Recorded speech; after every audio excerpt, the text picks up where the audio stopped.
Welcome to Witham Sounding Board, a podcast sharing powerful business tips, insights, and trends for those seeking to become a rock star in their industry. Hi, everyone. Thank you for joining Witham's Founder Series. My name is David Hansel, Manager, CFO, and Accounting Advisory. As part of Witham's commitment to startups, we are very lucky to have Cassie Tate, founder of WayForward, based here in Philadelphia. Hi, Cassie. We're very excited to learn more about your journey and the lessons you've learned along the way. Let's start from the beginning. Could you tell us about your background and how your passion for business was developed? Absolutely. Thanks so much for having me, David. My passion for business starts really early. My parents actually owned a small business in Los Angeles when I was growing up. And so I got to hear their discussions of their business decisions at the dinner table every night. And then afterwards, we would go and watch The Profit on CNBC or Shark Tank afterwards. So I grew up in a business family from a really young age. That's interesting, especially how that early exposure to the business decisions and the business process can really shape your passion. So with that, how did that help transition you into the startup world during your time at Temple University? Yeah, so during my freshman year at Temple, I started to intern for an education tech startup, and I loved it there. Honestly, the education world, but also the startup world especially, the entrepreneurial mindset that I got to use there, the collaboration that I got to have, the impact that I got to have at a young age on something that was really different and change people's lives was a great experience. And so I got to major from that into entrepreneurship and innovation. And so the combination of kind of the hands-on experience with the academic experience really set my entrepreneurial mindset from that age. Yeah, absolutely. Being around that environment, it's very contagious, kind of their skill sets and their passion, and just being around it, I feel like it just elevates everything you do. So after graduation, you worked in the human capital space. Could you tell us a little more about your journey into that field? Yeah, absolutely. So I've always been passionate about business, but I've also been passionate about psychology and understanding how people work. And so I was fortunate to kind of stumble into a field that combined both of those after undergrad.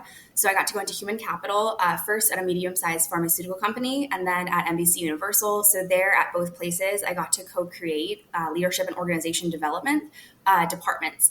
And so I got really hands-on experiences, understanding from an executive perspective what was happening in these companies, the issues they were facing with their talent, and I got to actually help to solve that. So I got to see the impact that had, and I realized this space was something I really wanted to go into.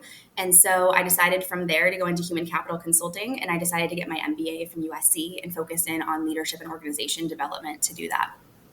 Oh, that's very great experience, especially working for these global companies. They have challenges and kind of its own unique ecosystem where there's goals and challenges. So it's very cool that you're able to see kind of companies everywhere from kind of that startup stage out to the global, such as NBC Universal. So with that, your transition into human capital consulting is very interesting.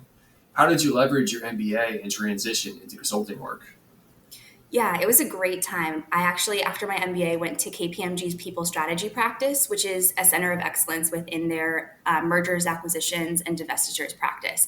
So there I got to work with a lot of different companies and solve a wide variety of complex human capital challenges, mostly within a deal space. So that added a time pressure element to it. There was a lot of moving parts. So I got to use my understanding of the business area from my MBA, from my undergrad, and then also use the human capital aspect to see the impact that it got to have on these organizations. Very interesting. No, it's definitely very impressive how you owned your experience in the people strategy space throughout your time at consulting. With that, what led you to start your own company, WayForward? Yeah, so while I was at KPMG, I got to see the impact that it had on these organizations. And I got to work with a large variety of organizations across the board, work on a lot of complex issues. And I saw that the work that we were doing, things we were doing really had an impact on the bottom line. And I thought back to my experience with startups and how much I loved it. And I thought, obviously this would be really helpful in the startup space, but also the startup space, people are really passionate about what they're doing. They care about their people. They really want to take care of their people. And I haven't seen that need be met from a people strategy perspective in some of the org design and more strategic pieces of talent planning. And so I really wanted to help fill that need. And also I really liked the idea that within the startup community, people are passionate, they care, and they're also more open to innovative solutions. So it was a space that I was really excited to get to be part of and also to hope to impact in some way that's not getting impacted right now. Absolutely, yeah, especially working with some of these early stage startups, you get an opportunity where you can really work with the founders and the leaders, help them understand their culture, help them build it out, work with them to help develop their goal and vision, as well give them guidance and advice based upon your experience. So it's definitely a great combination of experience, and very excited to see how it shakes out. So I got to know, we're both from Philly, the Philly startup community. What makes that so unique? Absolutely. Oh my gosh. The Philadelphia community, especially within the startup space, immediately was just warm and welcoming, and it feels like a family to me. So for me, what I think is really unique about Philly is that people want to understand who you are, what you're doing, and how they can help you in that and how it might fit into what they're doing. And I think just the level of collaboration and the mindset helps the individual businesses in Philly as well as the community as a whole. No, absolutely. I think everything you said there, you got the universities, you got the hospitals, you got great startups, you got PACT, you got the Philly Startup League. There's a great culture being built. And I like the fact that we have kind of startups and providers and local organizations all working together, because we get lost between New York and Boston and LA and all the money that's flying around there. And people seem to forget there's a lot of good stuff going on in Philly. So 100% agreed. A really unique culture, and very exciting to see its growth. Me too. So pivoting back a little bit to the human capital, what are some areas that startups and venture capital groups can better understand as it relates to human capital? Absolutely. So number one, I think when you're talent planning, you need to think in terms of capabilities. So ask yourself, what does your corporation or company need to do and be great at in order to win at its specific strategy? And so when you think of a capability mindset, next, when you're filling those capabilities, you need to think about filling them in ways that may be non-traditional. So don't necessarily look for somebody who has a specific background in the exact role or industry you're looking for.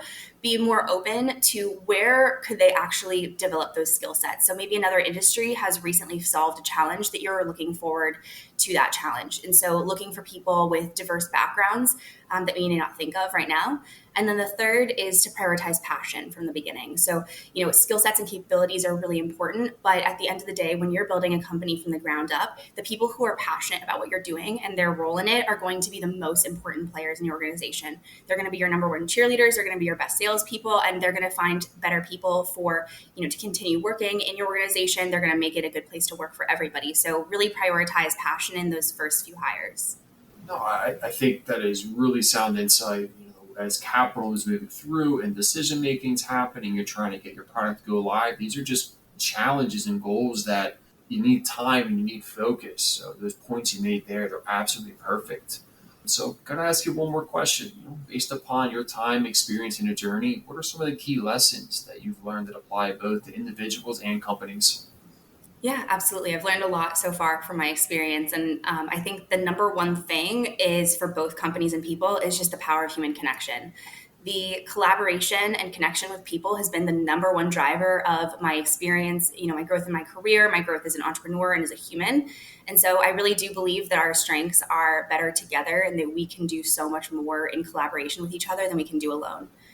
So number two, I would say, is really leaning into an entrepreneurial mindset. So if you think of something, whether it's a company, whether it's a new process in your role, whatever that is, if you think of something that hasn't been thought of before, go after it and, make it your own. Today's reality is just a foundation for the future. And so when we really drive the entrepreneurial mindset, we can innovate and create things that we may not think possible today. And then the last is really, especially today, agility is critical. You have to be able to evolve and be paying attention to the newest technologies and methods. And in order to do that, you have to be open to feedback and you have to be willing to pivot and change and grow. And today's society, things are changing so quickly, and the ability to stay ahead and thrive in this world is really hinged on ability to be agile today.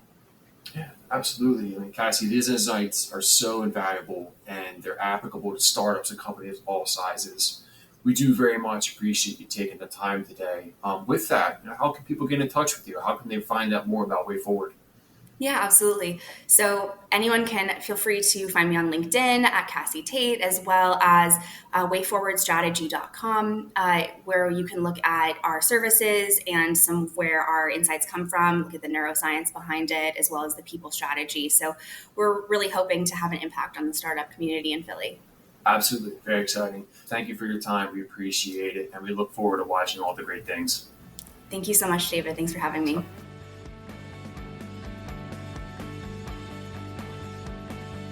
Thanks for joining us.